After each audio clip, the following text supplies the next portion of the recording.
Hello, this is Troy York. I'm going to show you how to replace a trailer hitch on a 1998 Chevy S10.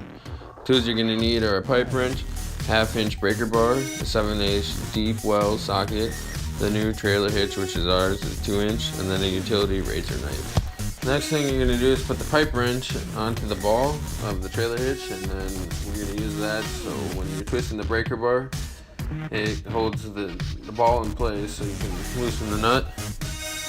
Then you're going to go ahead and do that and get the nut loose and twist it out.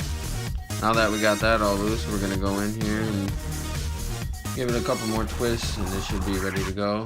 And our old hitch, well, this is our new one. It's been sitting around for a minute, so we had to twist off the washer and the nut here. So we're pulling off the washer and nut now. And we had to go ahead and cut some of the plastic because the new 2-inch was a little bit bigger than the old one. So we had to cut that according to the size of that new one. We got that fit in there pretty well. The next thing we're going to do, we're going to put the washer and the nut back on there underneath. And then get that on there. We're going to go ahead and put the breaker bar under there.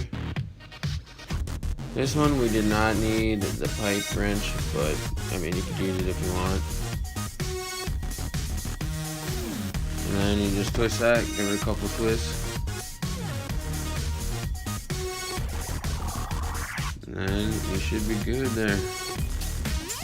Just go on there and tap it a couple times, make sure it's good. Bam. There you go. Thank you for watching.